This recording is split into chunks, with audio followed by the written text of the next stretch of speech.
हमारे पीएचडी मंत्री डॉक्टर महेश जोशी जी, अध्यक्ष पशुधन विकास बोर्ड राजेंद्र सोलंकी जी, राज्य महिला प्राधिकरण के अध्यक्ष रमेश बोराना जी, माटी कला बोर्ड के अध्यक्ष डूंगराम कैदर जी, आरसीए के अध्यक्ष वैभव गहलोत जी, पूर्व सांसद बद्रीराम जाखड़ जी, हमारे विधायकगण श्रीमती मनीषा पंवार जी, महेंद्र बिश्नोई जी, दिव्या मदेरणा जी, हीराराम मेघवाल जी, किशनराम जी बिश्नोई, मीना कंवर जी, मेयर साहिबा कुंती परियार, उप महापौर अब्दुल करीम जॉनी, रिको के डायरेक्टर सुनील परियार जी, बिनाका जयस मालू, अध्यक्ष संगीत नाटक अकादमी, विक्रम बिश्नोई जी, उप जिला प्रमुख, उमेश सिंह राठौड़ साहब, नरेश जोशी जी, सलीम खान साहब, प्रोफेसर अयूब खान जी, महेश जोशी जी, महावीर सिंह राजपुरोहित जी और हमारे additional chief secretary Subodh Agarwal ji, संभागीय आयुक्त कैलाश मीणा जी, पुलिस कमिश्नर रविदत्त गौड़ साहब और हमारे जिला कलेक्टर हिमांशु गुप्ता। मुझे बहुत पसंद था कि आज ऐतिहासिक काम जोधपुर लिफ्ट का नाम रखा गया था राजीव गांधी के नाम से। जैसा मेरे पूर्व में राजेंद्र सोलंकी जी ने बताया आपको, आप मेरे अधिकांश लोग गवाह होंगे उस जमाने के अंदर जब यहाँ इसी स्टेडियम के अंदर शिवचंद्र माथुर जी, परसम मदेरणा जी, राजीव गांधी जी, खेत सिंह जी, राम सिंह जी बिश्नोई, नरपतराम बरवड़ जी, सभी लोग यहाँ पर बैठे थे और राजीव गांधी जी ने शिवचंद्र माथुर जी को कहा कि मेरी एक ही मांग थी उस वक्त कि भाई इतना बड़ा प्रॉब्लम है, मैं बचपन से देख रहा हूँ जोधपुर जैसा जिला, जयपुर के बाद में सबसे बड़ा शहर भी जोधपुर ही है और वहाँ पर गांव में और शहर के अंदर पानी के लिए तरसते हैं। बार बार जोधपुर शहर खाली होने की नौबत आती है और फिर मतदान माथुर के वक्त में देखता था बचपन में, मताने तिवरी से, मणई से, फिर रंसी गांव से इमरजेंसी पाइपलाइन बिछती थी कि जोधपुर खाली नहीं हो और रेलगाड़ी पानी तक हम लेके आए थे। मुझे वो सब दिन याद थे। तो मैंने राजीव गांधी जी से रास्ते में मांग कर ली थी, मेरी एक ही मांग रहेगी मीटिंग के अंदर कि जोधपुर को इंदिरा गांधी के नाम पे मीठा पानी मिले। मुझे खुशी है कि मेरी मांग को उन्होंने स्वीकार किया और मुख्यमंत्री को, जो तत्कालीन मुख्यमंत्री शिवचंद्र माथुर जी थे, उनको कहा ये मांग तो मैं माननी पड़ेगी। और मुझे खुशी है कि उसके बाद में परसम मदेरणा जी थे पीएचडी मंत्री, हम लोग सब गए, नौक तक गए, शिलान्यास किया योजना का। और बाद में कोई पता नहीं 50 बार 60 बार कितनी बार, जबकि मैं दिल्ली से जोधपुर आया एज ए मेंबर पार्लियामेंट, सीधा हम लोग जाते थे वहाँ कैनाल पर देखने के लिए कि किस प्रकार का काम चल रहा है। अगर आप ज़्यादा भागदौड़ करो, थोड़ा वाच करो, तो इंजीनियर्स हैं, कर्मचारी हैं, सरकार के मुखिया है या विभाग के लोग हैं, वो भी फिर उसी ढंग से ध्यान रखते हैं। तो मैंने कोई कमी नहीं रखी उस वक्त में। अभी तो हमारे बीच में दुनिया में नहीं रहे मिस्टर जुगल काबरा, हमारे अध्यक्ष थे रमेश, अभी राजू सोलंकी, रामेश्वर दादीज, रमेश बोराना, शांति काका, कई लोग थे, अंसारी जी, बार बार हम लोग दौरे करते थे। गोविंद सिंह जी थे, रेलों के बारे में क्या नक्शे बनने चाहिए, कैसे जोधपुर जुड़ना चाहिए। ब्रॉडगेज से कोई सपना नहीं देखा था, किसी मांग नहीं की थी कि जोधपुर में कभी ब्रॉडगेज भी आएगी। एक ट्रेन चलती थी दिल्ली के लिए, एक ट्रेन चलती थी आगरा फोर्ट, रास्ते में आता था जयपुर। वो दिन में देखा है जोधपुर वालों ने, अब नई पीढ़ी को नहीं मालूम है, पर और कुछ था ही नहीं। दिल्ली जाओ, आगे जाना हो कहीं पर तो ट्रेन बदलो, बदलने में क्या दिक्कत आती हम जानते। अहमदाबाद तक ट्रेन जाती, बाद में ब्रॉडगेज, ट्रेनें बदलते रहो। आज की तरह आईटी सिस्टम नहीं था, ये तो राजीव गांधी की देन है कि कंप्यूटर भी आ गए, मोबाइल फोन भी आ गए, इंटरनेट की सेवाएं आ गई, सेकंडों के अंदर मिनटों में रिजर्वेशन हो जाता आपका कंप्यूटर से। उस जमाने में 10 से 15 दिन लगते थे, टेलीग्राम जाते थे, मिलते नहीं थे, पता नहीं क्या क्या होता था। वो जमाना और था। वहां से शुरुआत करके इस नहर को जो है 10, 15, 20 साल लगे होंगे। 200 से अधिक किलोमीटर नहर का आना, 100 से अधिक मीटर का लिफ्ट करना, 6 जगह पंपिंग स्टेशन, और किस प्रकार से पानी आया। और संजोग देखिए आप, थोड़े समय के लिए मैं बना था पीएचडी मंत्री बाद में 88-89 के अंदर। तब इसका काम जिस रूप में प्रधानमंत्री कार्यालय से मॉनिटरिंग करवाया मैंने इसको, तो धन की कमी नहीं आया। राजीव गांधी से प्रधानमंत्री, वीरेंद्र शेखावत जी ने आलोचना करी हमारी, देखिए राजस्थान सरकार कर नहीं पा रही, मॉनिटरिंग वहां से हो रही है। मैंने कहा भैरव सिंह जी, इसलिए मॉनिटरिंग करवा रहे हैं जिससे कि जो पैसा आना है, आर्मी से भी आना है, एलआईसी से भी लोन लेना है, हमें धन की कमी नहीं आए, टाइम पे बन जाए योजना। तो लंबी कहानी है कहने का मतलब, पर आखिर में लाके रहे। पहला फेज, दूसरा फेज भी जब मैं आपके आशीर्वाद से दूसरी बार मुख्यमंत्री बना, तब हमने इसको किया, पूरा किया, शुरू किया। और तीसरा पेज जो लगभग 1800 करोड़ का है, पहले सरकार ने कोशिश करी जायका जापानी एजेंसी उसे लोन लेने की, संभव नहीं हो पाया, सरकार अपने आ गई। तो इन्हें एक झटके के अंदर मैंने कहा कि ये लॉन्ग टर्म प्लानिंग से 2050-52 तक की योजना है, 2052-50 तक की, मतलब 30 साल आगे तक की योजना बन रही है। मतलब अगले 30 साल तक पानी की कमी नहीं आएगी बनने के बाद में, और 2025 तक बनेगी ये। इतना बड़ा काम हम लोगों ने हाथ में लिया है। तो मैं आपको विश्वास दिलाता हूं कि इसको हम लोग इस रूप में काम प्रारंभ किया है। L&T जैसी बहुत ही प्रतिष्ठित फर्म है, उसको ये काम मिला है। मैं उम्मीद करता हूं कि ये काम वक्त पे पूरा होगा, और जोधपुर में, जोधपुर के आसपास जो एरिया है, बाड़मेर के हों चाहे वो पाली के हों, और जोधपुर के तमाम तहसीलों को, पंचायत समितियों को, जहाँ जहाँ स्कीम गई है, जहाँ बाकी रह गई है, वहाँ भी पानी पहुँचाएंगे। तो मैं आपको कहना चाहूँगा, आज ऐतिहासिक दिवस है जोधपुर के लिए। 30वां फेज राजीव गांधी जी जब शहीद हो गए देश के लिए, तब हमने इसका नाम राजीव गांधी लिफ्ट योजना रखा है। और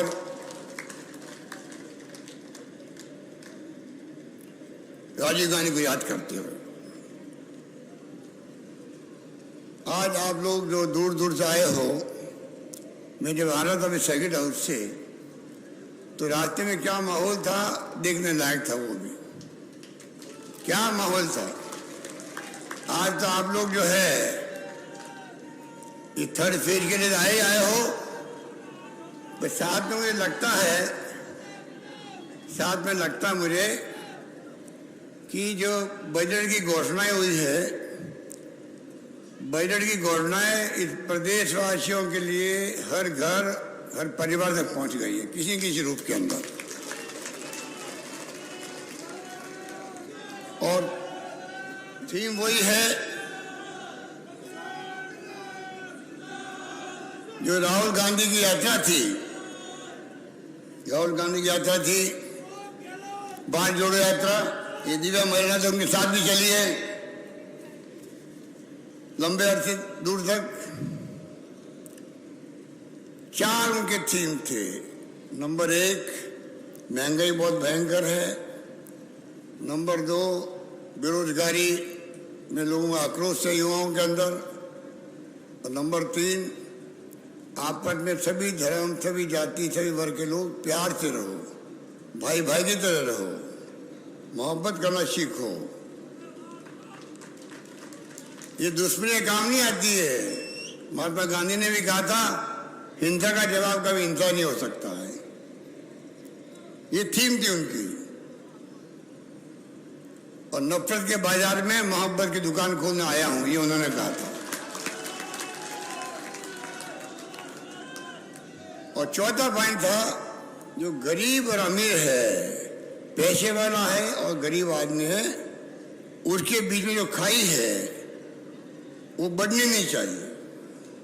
वो बढ़ रही है। जब से एनडीए गवर्नमेंट बनी है तब से खाई बहुत बढ़ती जा रही है, बहुत बढ़ती जा रही है। अगर आप मेरा जो बजट है, मैंने कल कहा मीडिया वालों को, ये बजट इतना शानदार है, समग्र विकास का है, सोशल सिक्योरिटी का है। अगली आने वाली सरकारें देश के अंदर, राज्यों में, वो हमारी बजट की कॉपी को रख करके अपने अपने मैनिफेस्टो बनाएगी। इतना शानदार बजट है। तो आप सोच सकते हो कि जो जो घोषणा हुई है वो महंगाई को देख के हुई है, बेरोजगारी को देख के हुई है। 3.5 लाख पहले मैंने घोषणा की थी, 1 लाख की और घोषणा करी मैंने। करीब 4.5 लाख नौकरियां किसी राज्य में नहीं मिलती, राजस्थान हम लोग दे रहे हैं। इसमें बचत भी है, राहत भी है और बढ़त भी है। जो थीम हमारी है बजट की, वो थीम वही है जो मैंने कहा। अभी 4 मुद्दे लेके राहुल गांधी निकले थे और पूरे देश के हर गांव के अंदर, रास्ता तो एक था राजस्थान होते हुए, पूरे देश के हर राज्य के हर गांव में, हर घर तक उनकी बात पहुंची है। राहुल गांधी 3,500 किलोमीटर की यात्रा क्यों कर रहा है? महंगाई, बेरोजगारी, प्यार मोहब्बत और अमीर गरीबी खाई बड़े ने। पूरे देश का जो आशीर्वाद मिला उनको, हजारों लाखों लोग यात्रा में चले साथ में उनके, आपने देखा होगा टीवी के अंदर। हालांकि मीडिया वालों ने उनको दिखाया नहीं, लोकल मीडिया दिखा रहा था थोड़ा बहुत, और नेशनल मीडिया जानबूझ करके हमारे माननीय प्रधानमंत्री मोदी जी के डर से, उनकी सरकार के डर से, कहीं ईडी घुस जाएगी, इनकम टैक्स आ जाएगा, सीबीआई के छापा लग जाएगा, इस डर से नेशनल मीडिया ने उनको गायब कर रखा था। पर सोशल मीडिया जो था, उसमें आप भी शामिल होंगे, उसने कोई कमी नहीं रखी। इस प्रकार से उन्होंने यात्रा बहुत शानदार तरीके से कामयाब रही श्रीनगर तक, और इतिहास बना गई यात्रा। राहुल गांधी का प्रेस कॉन्फ्रेंस सुना होगा आपने, जो रोजगार पक्ष की पकड़ किए थे। तो मैं आपको ये बातें इसलिए कह रहा हूँ, आपके आशीर्वाद से मुझे 42 साल हो गए हैं। मेंबर पार्लियामेंट बना पहली बार में, और जब मैं बना तो मुझे मजरा साहब, केसी जी, राम सिंह जी, नरपतम बरवर जी, राठौड़ साहब हमारे विधायक थे उस वक्त में, ओशिया के बरवर साहब विधायक थे, सूरसागर थे, सबने मिलके मेरा नाम प्रचारित किया। मैं उम्मीदवार नहीं था लोकसभा के लिए, मैं तो एमएलए चुनाव हार चुका था यहाँ पर 77 में। सबने मिलके मेरा चयन किया, सबने मुझे सहयोग दिया और मैं कामयाब हुआ। उस वक्त में आज दिन में मैं देखता हूँ आप मुझे बार बार कामयाब करते हो, एक बार को छोड़ करके। और लगातार मुझे आप तीसरी बार मुख्यमंत्री बनना मायने रखता है।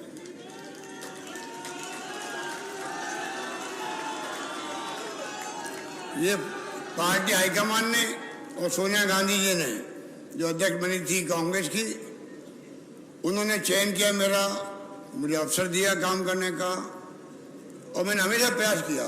दिव्या मेरा ठीक कह रही थी कि मैं इतने गांव गांव में घुमा हूं कि जो समस्या क्या होती है गांव वालों की। आज जो मैं गवर्नेंस सरकार चला रहा हूं, मेरा अनुभव जोधपुर जिले के गांव गांव में, ढाणी ढाणी में जाना, अकाल सूखे में लोगों सुख दुख में भागीदार बनना, हर समस्या से रूबरू होना, चाहे वो पीने के पानी की हो, सड़कों की हो, अकाल सूखे में क्या स्थिति बनती है, चारा कहाँ से आएगा पशुओं के लिए, पीने का पानी मानवों के लिए भी और पशुओं के लिए कहाँ से आएगा, मजदूरी कितनी मिल रही है, कम मिल रही है, ज़्यादा मिल रही है।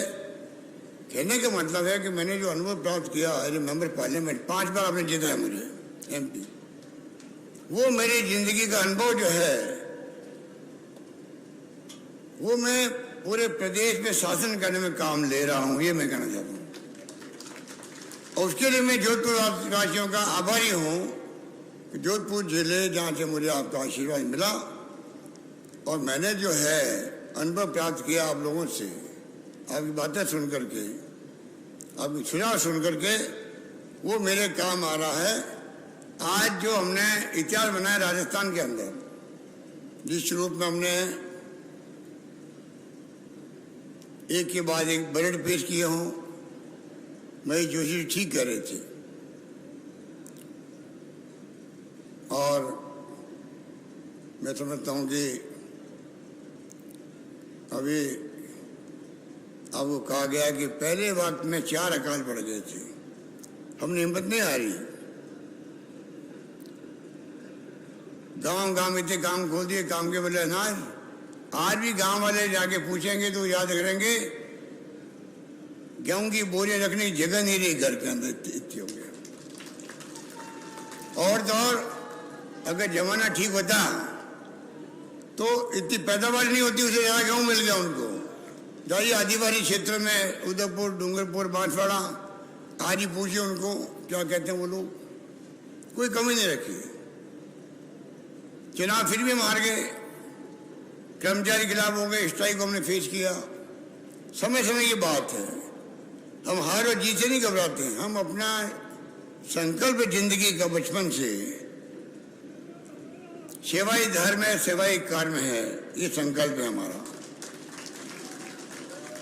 और मैंने कहा मैं थांसू दूर नहीं, वो मैं आज भी मन में रखता हूं, हमेशा मैं करीब रहने का प्रयास करता हूं। इस बार ये भैया चुप रहो, इस बार जो है कोरोना आ गया, मुझे हार्ट का स्टेंट लग गया। कोरोना के बाद में मैं आपको आगाह करना चाहूँगा, ये कोरोना के बाद में जो बीमारियां हैं लोगों को, लोग समझ नहीं पा रहे हैं, मैं आपको समझाना चाहता हूँ। मैंने कई बार मेरे मोबाइल में ट्वीट भी किया है समझाने के लिए। कोरोना के बाद में किसी को शुगर की बीमारी हो गई, किसी को हार्ट की हुई है, किसी को किडनी की हुई है, किसी की BP हो गई है, किसी के निमोनिया हो गया है।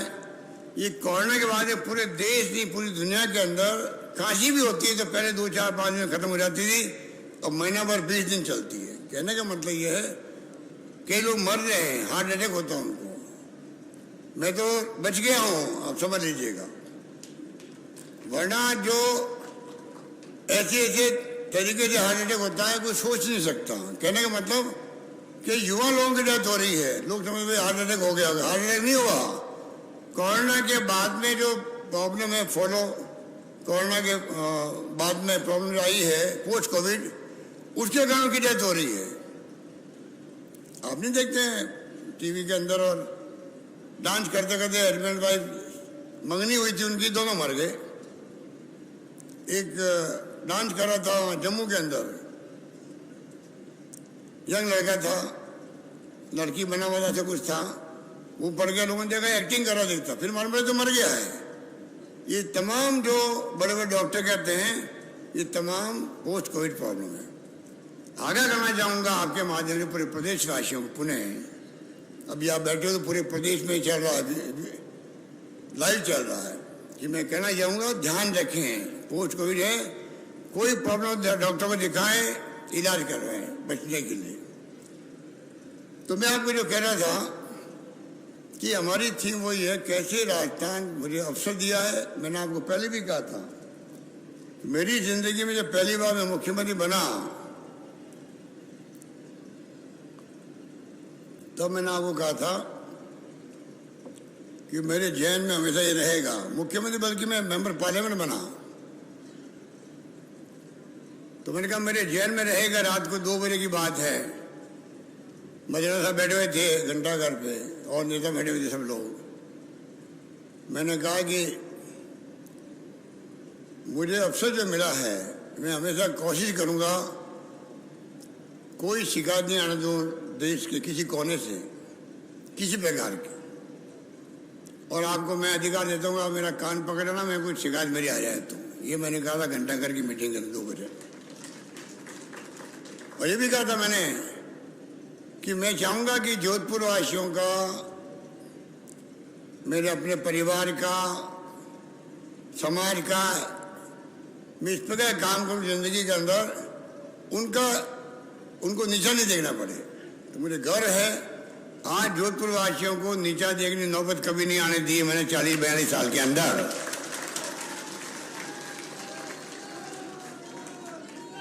राजस्थान के बाहर भी, देश के अंदर भी, मैं समझता जो मुझे जानते हैं देश के अंदर, वो जानते हैं कि राजस्थान का मुख्यमंत्री अशोक गहलोत क्या है। ये सब जोधपुर वासियों का आशीर्वाद का परिणाम है, ये मैं कहना चाहता हूँ आपको। आज जो आप आए हो जिस रूप में, ऐसा उत्साह बहुत कम देखने को मिलता है। बहुत उत्साह था और कई गहराई है, पाली से भी आई है, जोधपुर के गांव से भी आई है और बहुत लोगों में उत्साह है। ये मेरी बहुत बड़ी पूंजी है। आपका आशीर्वाद, आपका प्यार, आपकी मोहब्बत, आपकी दुआएं मेरे काम आती है। चाहे मैं मिलूं या नहीं मिल पाया हूँ, इस बार कम मिल पाया हूँ मुझे मालूम है, क्योंकि 2, 2.5, 3 साल खराब हो गए। ये तो हिम्मत की बात है कि मैंने उसके बाद में भी हर बजट जो पेश किया है वो बेमिसाल है, वो बेमिसाल है। ये कोई मामूली बात नहीं। आप 25 लाख का बीमा कर दो, हिंदुस्तान में दुनिया के किसी मुल्क में नहीं है 25 लाख का बीमा। 25 लाख का इलाज फ्री हो आपका, 10 लाख का था तभी बहुत बड़ी बात थी। हमने मोदी जी को कहा था आप 10 लाख का बीमा करो, अब तो 25 लाख हमला कर दिया।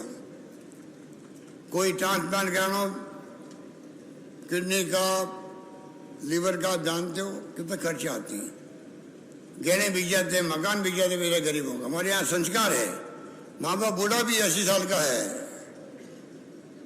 डॉक्टर कहते थे ये ठीक नहीं होंगे, तो भी हम माँ बाप को बचाने के लिए घर भेज देते हैं, गहने भेज देते हैं। 1 लाख लोगों, 2 लाख लोगों, 5 लाख लोगों, मेरे माँ बाप बचने चाहिए, ये हमारे संस्कार है। और आज आपको ये आराम हो गया, आईपीडी, ओपीडी दोनों फ्री है सरकारी अस्पताल में, और प्राइवेट वाले थोड़ी अभी वो थोड़ा एक राइट टू हेल्थ बिल आ रहा है, उसको लेकर नाराजगी व्यक्त कर रहे हैं। मुझे उम्मीद है कि हम उनको मना लेंगे। 800 अस्पताल प्राइवेट भी, वो भी जुड़े हुए हैं। इस प्रकार से हमने व्यवस्था कर रखी। अभी हमने एक और निर्णय किया, अभी 3-4 दिन पहले, अगर कोई ट्रांसप्लांट करना है हार्ट का या किडनी का या लीवर का, तो राजस्थान के बाहर भी अगर आप कहीं भी जाना चाहो, चाहे वो चेन्नई जाओ, बेंगलोर जाओ, मुंबई जाओ, तो जो हमने पैकेज बनाने का 20 लाख का, 30 लाख का, वो आपको मिलेगा। आप कहीं जाओ, अगर पैसे वाला आप हो आप जाइए, आपकी मर्जी। कहने का मतलब कि स्वास्थ्य सेवाओं को हमने बहुत प्रायोरिटी दी, शिक्षा को बहुत प्रायोरिटी दी है। जो 70 साल में कॉलेज खुले हैं 250, उसके बराबर करीब में आ गए अभी 4 साल के अंदर। बता दीजिए आप, लड़कियों कॉलेज खुल गई, लगभग 100 कॉलेज खुल चुकी है लड़कियों की, और 500 लड़के जहाँ होगी वो हम कॉलेज बना देंगे, ये घोषणा कर रखी राजस्थान के अंदर। कोई सरकार ऐसी घोषणा नहीं करती है। तो शिक्षा के अंदर हमारा, और जोधपुर तो अभी महेश जोशी जी कह रहे थे, कौन कह रहे थे, राजू सोलंकी कह रहे थे कि जो संस्था हमारे यहाँ पर है देश के किसी राज्य में नहीं है, सारी संस्था एक शहर में होना। कितनी यूनिवर्सिटी बन गई है। जब मैं पहली बार मुख्यमंत्री बना तो 6 यूनिवर्सिटी थी राजस्थान के अंदर। आज 95 यूनिवर्सिटी बन गई राजस्थान के अंदर, 95 यूनिवर्सिटी बन गई है। और जोधपुर में देख लीजिए आप, आयुर्वेद की अलग बन गई, कृषि की अलग बन गई, FDDI बन गया, वेटनरी बन गई, लिफ्ट बन गई, संस्था आ गई। सारी संस्थाएं एक साथ में जोधपुर मिलेगी आपको और कहीं नहीं मिलेगी। एम्स आ गया यहाँ पर। अभी मैंने और एक विश्वविद्यालय खोल दिया है, जैसे राजस्थान जयपुर में है RUHS, जहाँ शानदार इलाज हुआ था कोरोना का। Rajasthan institute of health services, उसी पैटर्न में मारवाड़ के नाम से मैंने यहाँ पर विश्वविद्यालय खोला है, मेडिकल खोल दिया एक और जोधपुर के अंदर भी। एक दिव्यांगों के लिए, जो अपंग लोग हैं, भाई बहन हैं, उनके लिए अलग यूनिवर्सिटी खोल दी हम लोगों ने जोधपुर के अंदर।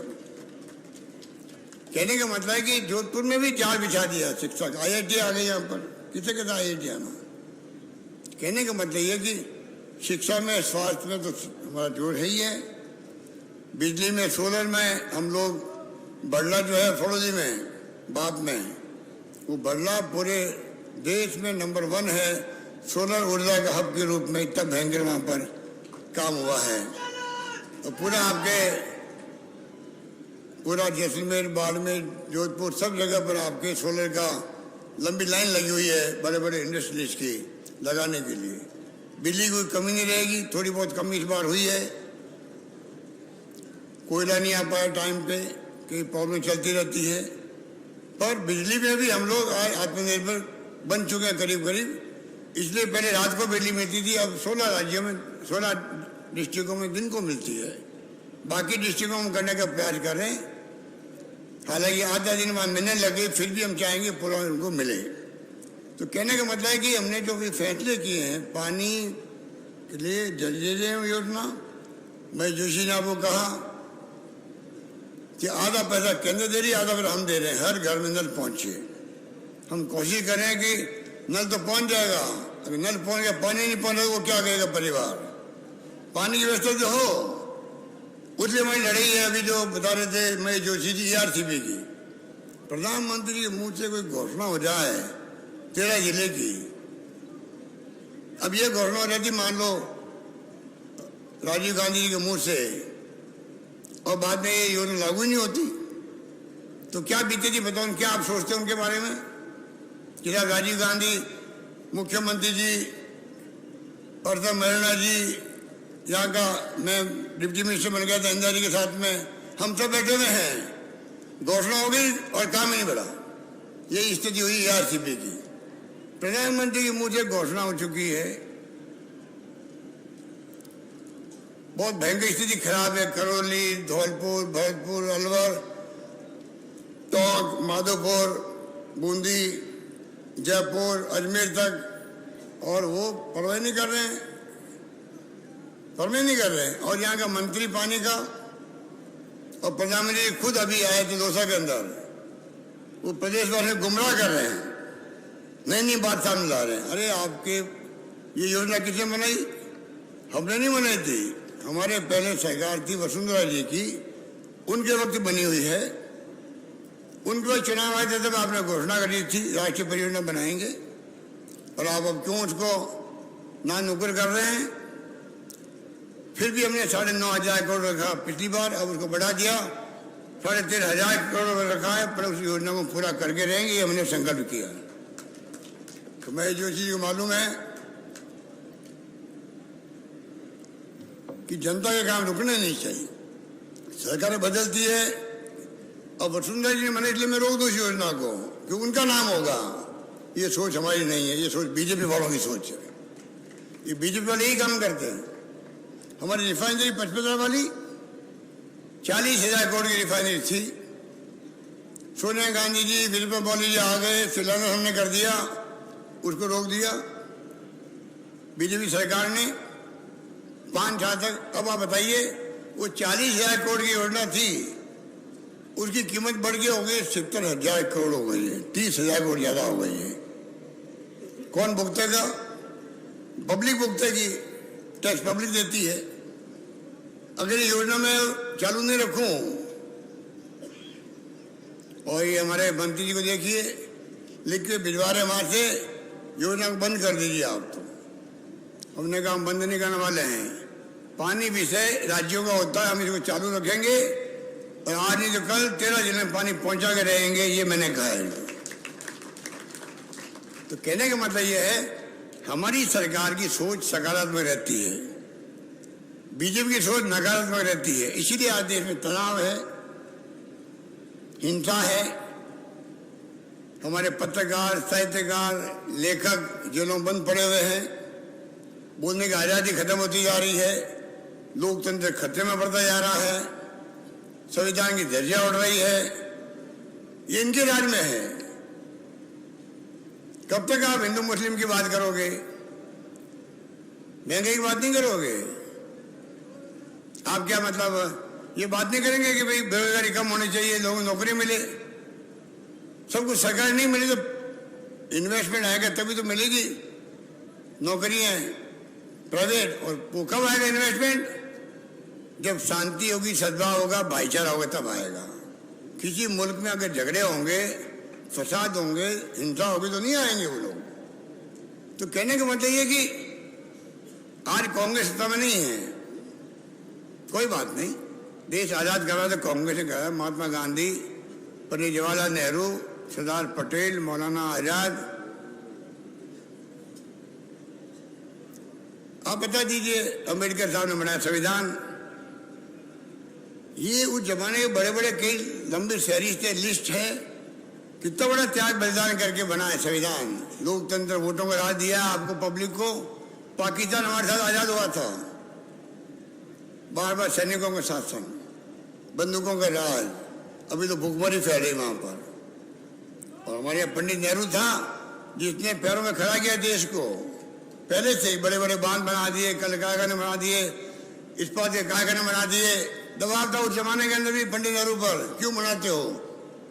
अमेरिका, रशिया कहते थे हम दे देंगे आपको इस्पात, फिर उनके भी मांगते फिर अभी तक 70 साल के बाद में भी। उन्होंने कहा नहीं, हम अपने पैरों पर खड़ा होना चाहते हैं। वो आज नींव पक्की जो हमारी देश की है, वो हमारे काम आ रही है। आप सोच सकते हो, आज हिंदुस्तान इतना बड़ा मुल्क, 40 करोड़ की आबादी हो गई, उसके बावजूद भी दुनिया के मुल्क में, मैंने कहा प्रधानमंत्री मोदी जी को अभी मानकर की पहाड़ियों पर बांसवाड़ा में 2 महीने पहले हम साथ में थे मंच पे, तो मैंने कहा प्रधानमंत्री जी, आप जाते हो दुनिया के मुल्कों में, आपका सम्मान होता है। सम्मान क्यों होता है? इसलिए होता है दुनिया जानती है कि आप गांधी के देश से आए हो,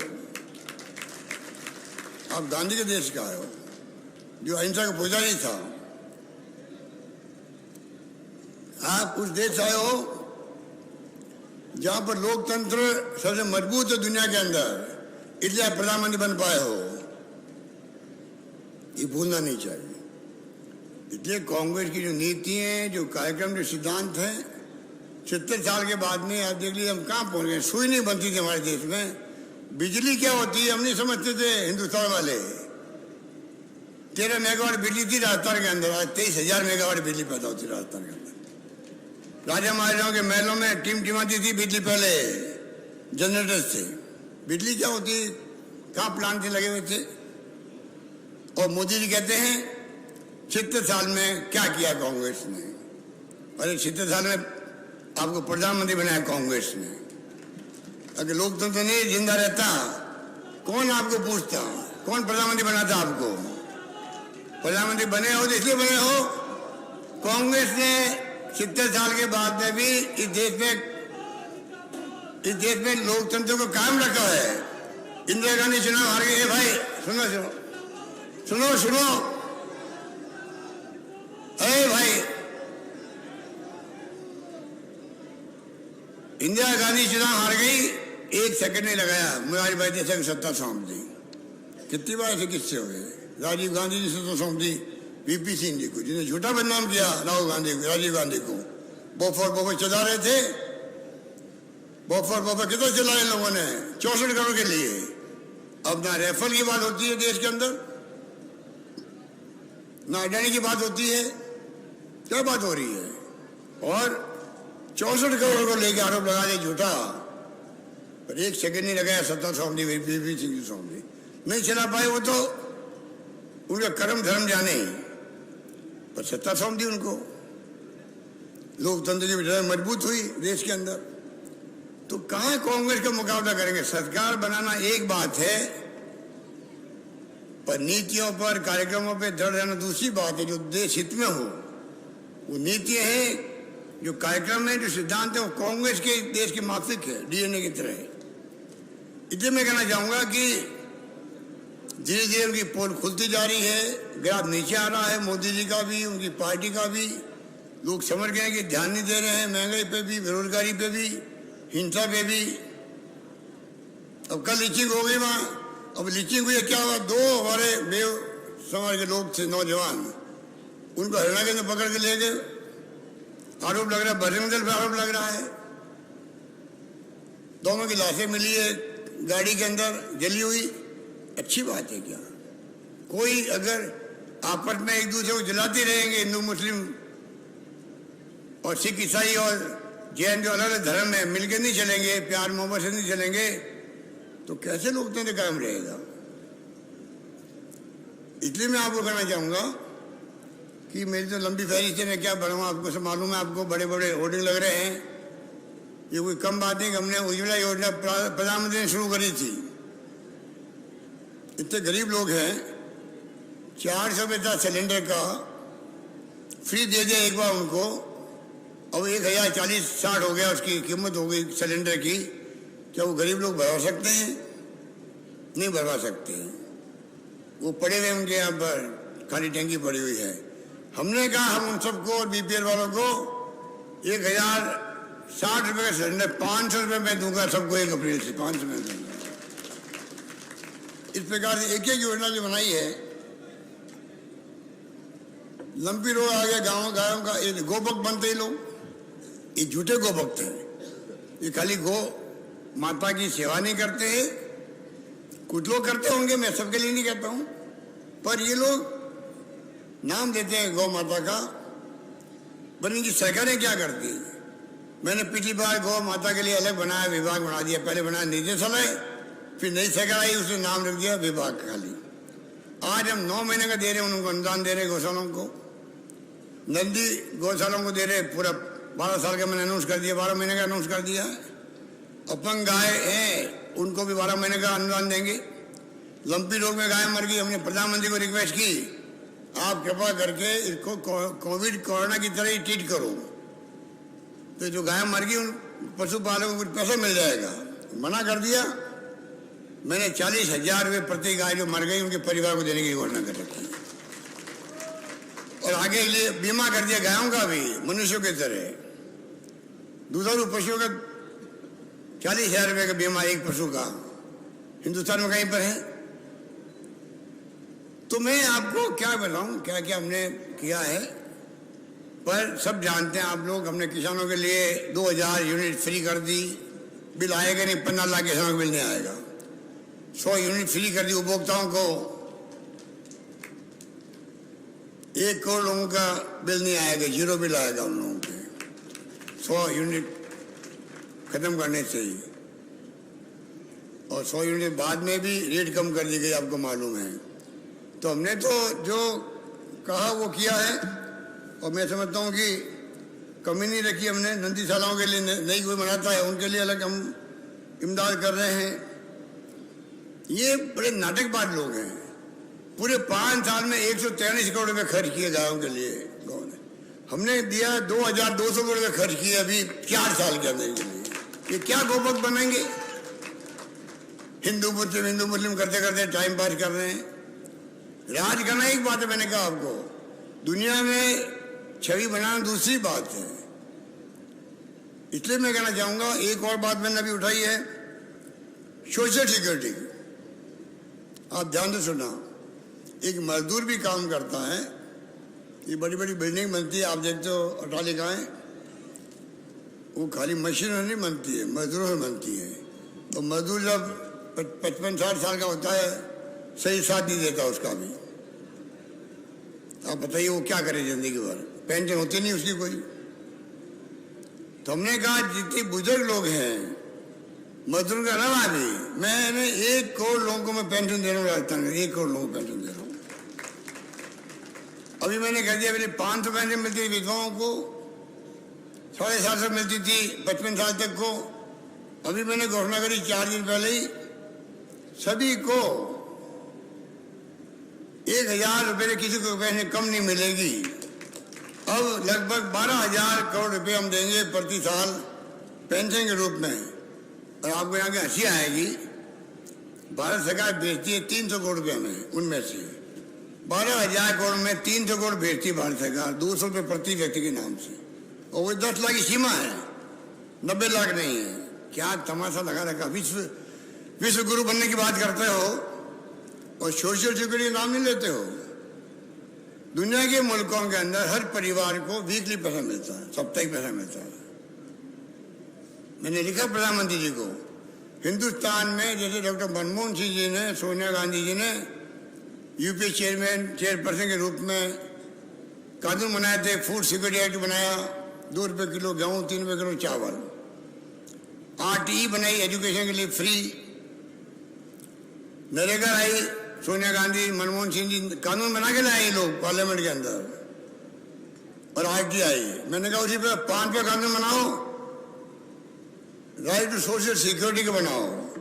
सभी देश के अंदर जो बुजुर्ग हैं, जो विधवाएं हैं देश के अंदर, जो निसज्जन हैं, उन सब के लिए कानून बने, एक ही पेंशन सबको हो, हिंदुस्तान भर के एक ही पेंशन हो।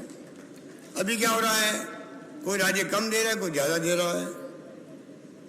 कानून बन जाएगा तो सरकार किसी की भी हो, उन सबको पैसा देना पड़ेगा। ये मैं निवेदन करना चाहता हूँ। इसलिए मैंने कहा, और हमने तय किया है, मैं उम्मीद करता हूँ कि इसी सेशन में राजस्थान में असेंबली चल रही है, राजस्थान में हम लोग जल्दी सोशल सिक्योरिटी का कानून लाने जा रहे हैं। ये मैं आपको निवेदन करना चाहता हूँ।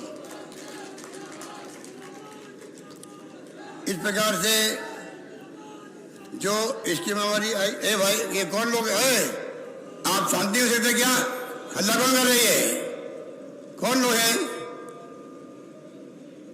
आप सुन रहे हो बात को, बाकी लोग सुनना चाहते हैं, आप डिस्टर्ब करो उनको। तो मैं आप सबको निवेदन करना चाहूंगा, आप निश्चिंत रहें। आपका जो मैं कहना चाहूंगा, 42 साल कम नहीं होते हैं। जब से मैंने चुनाव लड़ना सीखा तो 27 साल हो गए। 77 में इलेक्शन लड़ना मैंने पहले शुरू किया था, यूनिवर्सिटी के लगे पहले लड़ा उसके भी। तो भाई जब से मैंने राजनीति शुरू करी है, लगातार नियमित रूप से परमानेंट, इतना प्यार, इतना आशीर्वाद, इतना दुआएं बहुत कम लोगों को मिलती है जो मुझे मिली है। इसके लिए मैं आपका हृदय से आभारी हूँ, धन्यवाद देना चाहता हूँ। मेरे पास शब्द नहीं है कि मैं किन शब्दों में आपको धन्यवाद दूँ, क्योंकि वास्तव में मैंने कहा कि मेरी अंतिम सांस तक मैं सेवा करूँगा, अंतिम सांस तक सेवा करूँगा। कई लोग मतलब निकाल देंगे अंतिम सांस तक मैं मुख्यमंत्री रहूँगा, ऐसी बात नहीं है। मैंने कहा अंतिम सांस तक सेवा करूँगा, मैंने कहीं रहूँ भली मैं पद पे रहूँ या नहीं रहूँ, पर मैं ठासू दूर नहीं, दिमाग में रखें। परमानेंट आपके लिए हम मेरे दरबारे खुले रहेंगे, राजस्थान वासियों के लिए भी और विशेष रूप से जोधपुर वासियों के लिए तो है ही है कि उनसे मैंने सीखा है। जोधपुर के तो पूरी जनता जो है, मैं किन शब्दों में क्या क्या बातें कहूँ मैं आप सोच नहीं सकते। एक घटना बताना चाहूँगा, बड़ी इंटरेस्टिंग बात है। पहला इलाके में जीत गया तो हम लोग धन्यवाद देने गए थे गांव के अंदर। परसा मरना जी, राम सिंह जी सब साथ थे मेरे, नरपतराम जी सब लोग। तो उस वक्त से पता नहीं बच्चे जो है छोटे 4, 5, 6, 7 साल के, वो मुझे हाथ में लाते हैं, आज भी अब तो मैं 70 साल का हो गया हूं, तो भी हाथ मिलाते बच्चे मुझसे आज भी, उस पर भी हाथ मिलाते थे। तो मदन साहब ने कहा ये अशोक बहुत चालाक है, अभी ये हाथ सबसे मिला रहा है एक एक बच्चे से, ये बड़े होंगे तो ये वोटर बन जाएंगे। और वही हुआ है, वही हुआ है। मैं हाथ मिलाता चला गया और कावड़ा बनता गया है, ये मैं कहना चाहता हूँ। तो कहने का मतलब है कि अब मैं यहाँ खड़े होकर क्या कहूँ वो कम है, पर मैं इतना कह सकता हूँ कि जो मेरा बजट आए हैं उनको आप कृपा करके, मैं अपनी सब जगह कर रहा हूँ। हमारे बाहर लोग कई बैठे हुए हैं धूप के अंदर भी, थोड़ी गर्मी होगी अचानक ही, राइट लेफ्ट दोनों लग देखिए, दाएं बाएं, हजारों लोग आप आए हो। मैं एक अपील करूंगा आपसे, क्योंकि जब आपका नुमाइंदा पूरे प्रदेश की सेवा कर रहा है, आपको बुलान दे रहा हूं, जोधपुर में कोई परिवार 25 लाख का बीमा फ्री है वैसे सबके लिए, पैसे वाले कोई है तो 850 रुपये उससे लगा लेते हैं वहां पे। 850 कोई मायने रखता है, कोई देने लायक नहीं होगा तो आप आपस दे दीजिए, वरना जिला कलेक्टर व्यवस्था कर देगा या किसी उद्योगपति को कह देगा कर लेगा। मैं नहीं तो मैं मेरे सीएम रिलीफ फंड दे दूंगा, चिंता करने की बात नहीं है। मैं चाहता हूँ पूरा राजस्थान का प्रत्येक परिवार और जोधपुर का प्रत्येक परिवार 25 लाख के बीमा से जुड़े। और ये भी मैं कहना चाहूंगा, कोई गलती से नहीं जुड़ा है और भर्ती हो गया अस्पताल में तो मैंने व्यवस्था कर रखी है, अस्पताल इतना करेगा कलेक्टर को, तो कलेक्टर उसको उसी को जोड़ करके इलाज शुरू करवा देगा, ये भी मैंने कर रखा है।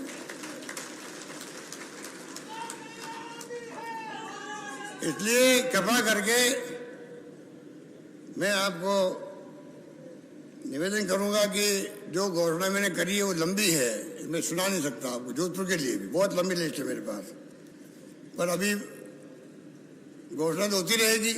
घोषणा नहीं है खाली है, कुछ लोग कहते हैं ना पैसा कहाँ से आएगा, मेरे जादू से आएगा।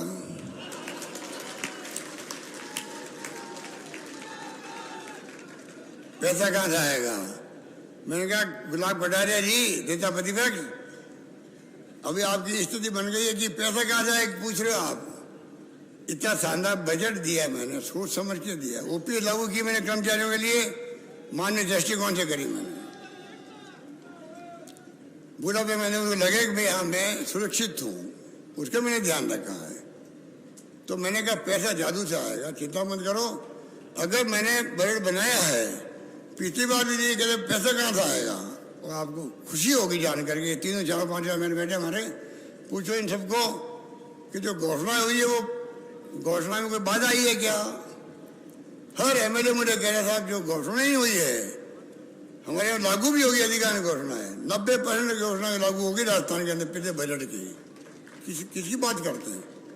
ये बजट पेश किया गया है, घोषणा पूरी होगी। आप खाली इतना ही काम करें मेरा। एक तो कोई आपके गांव में बच्चे नहीं बेचारा, कोई गरीब है या अनपढ़ है, समझ नहीं पाया है, जानकारी नहीं है, आप तो ये मीटिंग तक आए हो, अगवा लोग हो, आप तो नेता हो, कार्यकर्ता हो।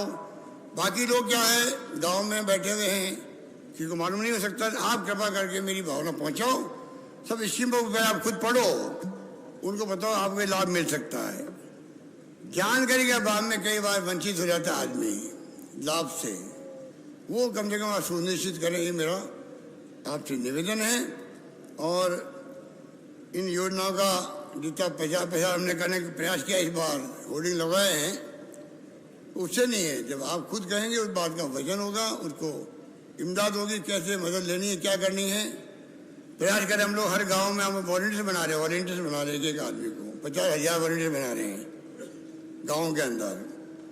5,000 हमने राजीव गांधी के नाम से युवा मित्र बनाए हैं, 2,000 बना दिए, 2,000 बनाएंगे। प्रयास कर रहे हैं कि वो लोग भी अपना काम करें। असली काम तो जो कार्यकर्ता होता है राजनीतिक, वही काम करता है, सरकार उसी से बनती है, मजबूत उसी से होता है संगठन।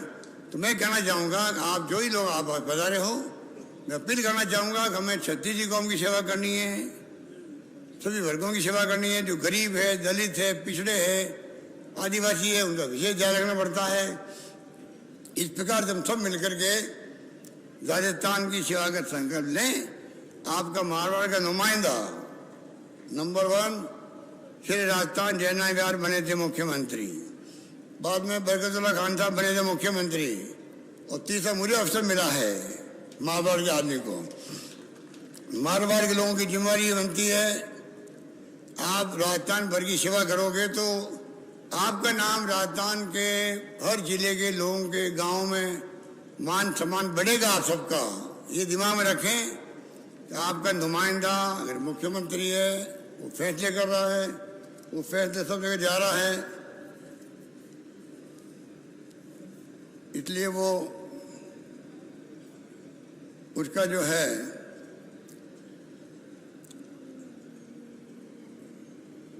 उसका मैं चाहूंगा कि आप जरा उसमें अपनी रुचि दिखाएं, जिससे कि क्या लिखा भाई सुनील जी, माई नर्मदा बांध का अतिरिक्त पानी लूनी नदी तक बांध रहा अतिरिक्त पानी का लूनी नदी में देने हेतु सर्वे हेतु आपने भी इस बार बजट में घोषणा की है, बहुत बड़ी ऐतिहासिक घोषणा की है। माई और नर्मदा बांध का अतिरिक्त पानी की लूनी नदी तक आवे उस हेतु डीपीआर बनाकर सर्वे करने की घोषणा जो मैंने की थी, तो अच्छा ही तो ये है आपके जवाई डैम का जो है उसका भी एक बहुत बड़ा पानी आने का बनाया गया है, कोई कमी नहीं रखेंगे आप। ये सुनील परिहार जी ने मुझे कल करवाया, राजीव गांधी को हमने चांदी से तोला था इस स्टेडियम के लिए, जब पानी की घोषणा हुई थी जो तो लिफ्ट की, ये भाई मुझे कल कहा था हम चांदी तोड़ना चाहते हैं। मेरी चांदी तोड़ने जो तो नहीं है, मेरा संदेश घर घर पहुंचा दीजिए, ये चांदी तोड़ने की बड़ी बात मानूंगा मैं, चांदी तोड़ दिया आपने मुझे मानूंगा। कृपा करके हमारी स्कीमें जो है गरीबों के लिए, किसानों के लिए, नौजवानों के लिए, सबकी स्कीमें यहाँ पर है, वो तमाम आप कृपा करके जहाँ तक संभव हो आप आगे आगे पहुँचने का काम करें। इन्हीं शब्दों के साथ में आप लोग पधारे हो, उनके लिए मैं आपका सबका हृदय से आभारी हूँ।